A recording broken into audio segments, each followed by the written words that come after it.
Let's talk about the video package. Speaking of Hunter, building up Shawn and Hunter here. They show some clips from 1997 with DX, and then they show Shawn coming back in 2002 with the DX shirts and the skit. And ultimately, that sets up the pedigree where Triple H gets to turn on his best friend, Shawn Michaels. And there's a great line from Hunter in this package here. I used Shawn to get to the top just like he used me to stay at the top. I thought this was one of the more well-done packages that were on the pay-per-view. What did you think of the package and the angle to bring Shawn in? And then we'll talk about the behind-the-scenes. I thought the package was excellent, and I thought the angle was excellent because it was logical, and everybody can understand jealousy, and everybody can understand a friendship and a bond getting broken up like that. The video of someone jumping Shawn from behind and then putting his head through a window, the bloody aftermath, and then the reveal from Shawn enhancing the video and then challenging Hunter to a match at SummerSlam, this feels like, you know, exactly what Vince was talking about in Beyond the Mat. We make movies. What did you think of the whole jumping Shawn Michaels, head through the rental car, enhancing the video, the big, great reveal? I thought it was some of the better storytelling, even if it was a little predictable. Well, here's what you have. You have a guy that we didn't know what we really had in him in Shawn Michaels. This is going to be his one-off, the only match we're going to do. We couldn't do a whole lot physically with him prior to that. So you can't have him work a match on TV. You got to get creative in how you get him involved. And we didn't want the audience to see them have that physicality. So, yeah, you got to get creative and get out there with your storytelling. And I thought that it was beautifully done. And again, especially for us, because we had no idea what the hell we had. Let's kind of talk about the backstage here, because I think everybody knows we're going to cover this at some point long form. DX has been on the pole 9,000 times, and they lose every time, but I'm hopeful that they'll win eventually. But the story with Shawn Michaels and Triple H and DX is a fun one. It's been well documented. We'll get there eventually. But Shawn ultimately becomes injured at the Royal Rumble 1998 in a casket match against The Undertaker. He goes over the top, whacks his back on the edge of the casket, and supposedly this causes all kinds of back problems. That leads to a rather interesting first quarter in the WWE as we build towards WrestleMania 14. Shawn is not in a good place mentally, physically, or emotionally. Storms out of the press conference, and he's gone. And now this is going to be his first match back in the WWE. He has some trials and tribulations personally while he's out. He finds God. He turns his life over. He also had struggled with addiction. There's rumor and innuendo that he showed up under the influence to a WWE show once and kind of showed his ass. And Triple H even tried to put him in his place and actually, according to the rumor and innuendo, take your pills, Bruce, tries to have Shawn removed. What can you tell us about the time in between? Because I think most people know that Shawn said he was done with wrestling, never coming back, does things that are uncharacteristic of Shawn. He does an RF video shoot interview. He opens a wrestling school. Thank goodness he did. We got, Bryan Danielson out of it. And in an effort to build his own promotion, actually works a match that I think people have forgot that went down in April of 2000 for the Texas Wrestling Alliance against Paul Diamond. What was going on in the downtime? Did he really get kicked out of an event? What was the relationship like with Shawn and Vince during this 4-year gap? What was it like with Paul and Shawn, to the best of your understanding? From my vantage point, there was not a whole lot. I don't remember Shawn getting kicked out. That's totally news to me. Maybe it happened. I have no idea. I wasn't there. Don't remember that. I do remember from time to time when we would be in San Antonio or maybe Austin that Shawn would come by and say hello. That's where Undertaker and I nicknamed him the little Dutch boy when he cut all his hair off, and he had kind of a bowl cut.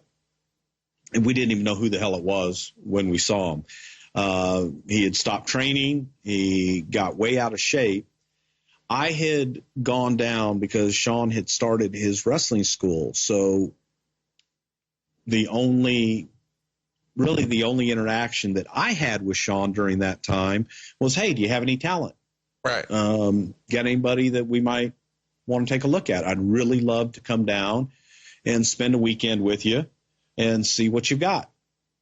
So at first I was met with, no, none of my guys are ready yet. And then eventually he warmed up to the idea, and I went to San Antonio.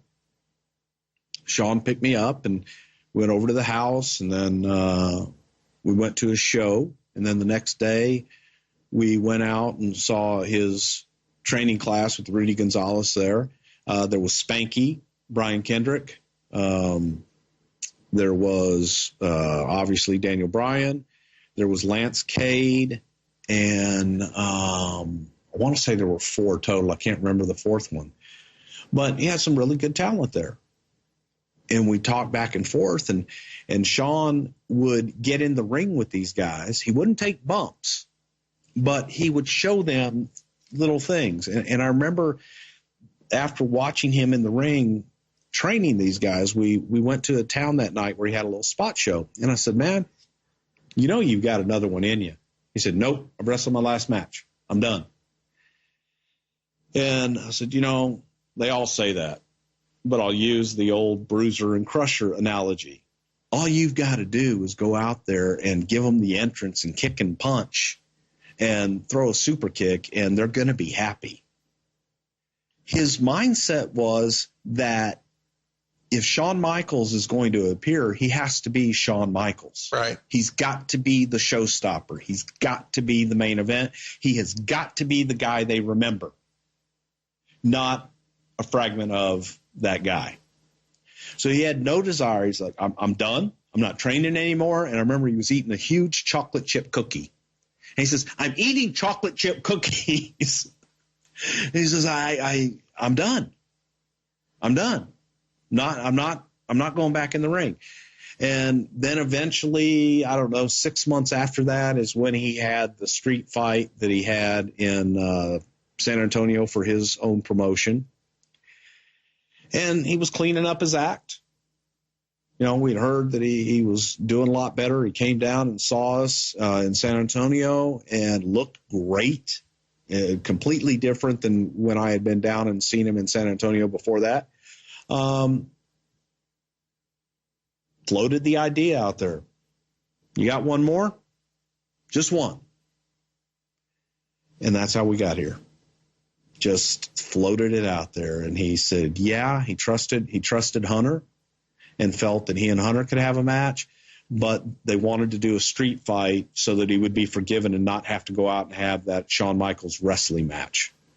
So was the idea always to just do the one story here with Triple H and that be it? Yep, 100%. One match, one time. This is it. He's not coming back. Not going to get another one. This is it. Any sort of heat that you recall at all between Shawn or Hunter here? At this point, no. No, at this point, they were excellent. Long lost buds. Happy to be back together. Hebner's the referee here, and he has a big part in the match where he admonishes Triple H for his behavior. It's not something that we see very often in a match, and it was weird kind of seeing him here because Hebner was such a staple in the WWE, and now not so much. You were there when Hebner was, exiled. Briefly tell us what happened there. We've never talked about it on the show before. We were in, somewhere in West Virginia or something like that. I can picture the building. I don't remember the particular name, but there was some kind of story that allegedly Dave and Earl had been selling bootleg WWE merchandise, and they were released. It's one of those stories that has never been told from really either side. And people put, it's all rumor and innuendo. What I just told you, we weren't we weren't told. We got that surmised from Earl later on.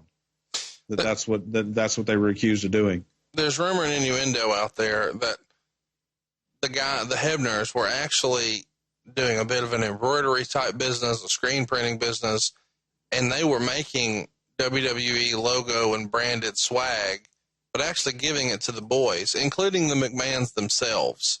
That is true. So the allegation is they weren't just doing it to hook up the cast and crew. They were doing it to profiteer as well, and that's what Vince had a problem with. Well, and apparently, and again, this is all rumor and innuendo. Rumor and innuendo was that whoever had the shop in St. Louis or Kansas City, wherever the hell they were, was selling stuff out of his shop. And that they had made unlicensed without letting the WWE participate. Right. And that's where the rub came.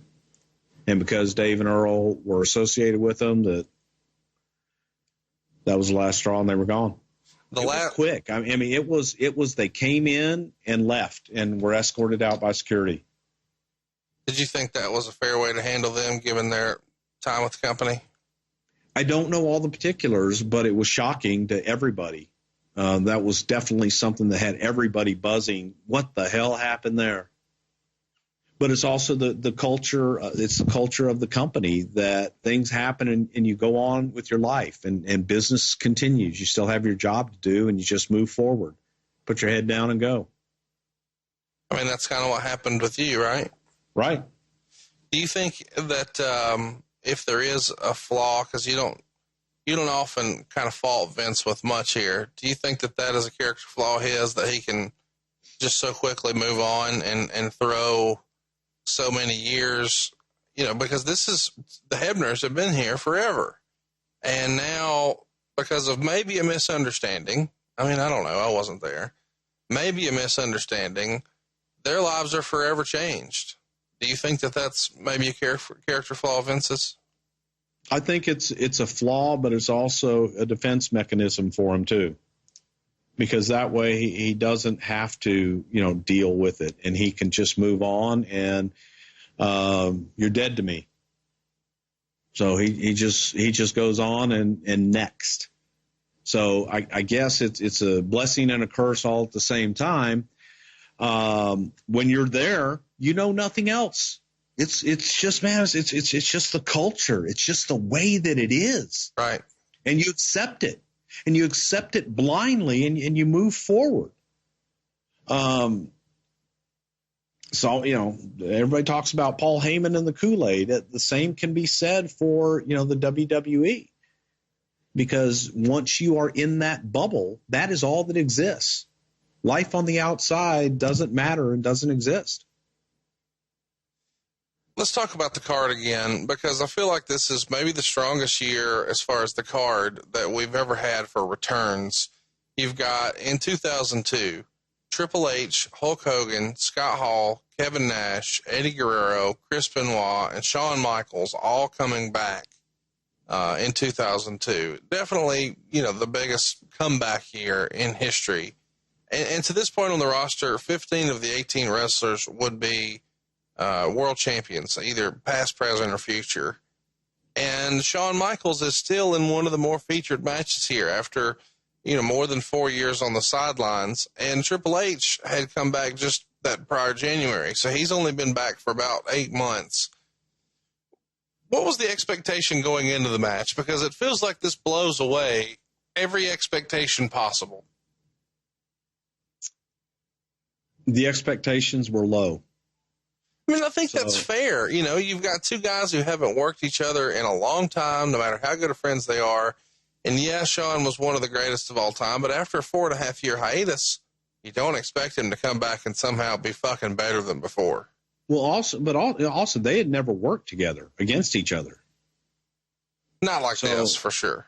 Yeah, and so you've got a lot of just unknowns. We weren't, and this sounds funny, but we weren't sure what the hell Shawn's body looked like. We weren't sure if when the damn shirt came off and the gear came off, what he's going to look like. So we definitely didn't know after he got in the ring and being in front of that crowd. You can go out and do all the cardio you want, do the stepper for hours at a time. That is different than being in the ring and working a match. Completely different cardio, completely different just blowing up factor. So we didn't know if Shawn was going to go out there and blow up in 10 minutes. Sure. We didn't know if he was going to get out there and his back was going to seize up. If he was just going to be off half a step, had no clue at all. The angle leading up to this, who was in charge of the majority writing for that, and who was the agent for the match? Do you remember? I want to say it was probably Michael Hayes for the match at this time. Brian would have written the majority of the storyline. Shawn has went on record as saying he didn't feel like he got closure from how his career had ended after WrestleMania 14, where he lost to Steve Austin. And so he goes to Triple H and says he wants to wrestle one more match. And he specifically says he wants to do this because he wants his son to see him wrestle. And he asks Triple H to have the match with him. Is that the way you remember that going down, that it was important to Shawn for his son to see him wrestle, much like we heard Goldberg say earlier this year? Yes, definitely was. His son had heard about him and had seen, tapes and different things, but he had never seen his dad wrestle. Do you think, and I'm sure we'll cover this long form at some point, but do you think Shawn's back was as injured as we were told it was at the Royal Rumble in 98, or was Shawn just burnt out and had so much other stuff going on that he just needed to get out of the race car for a little while?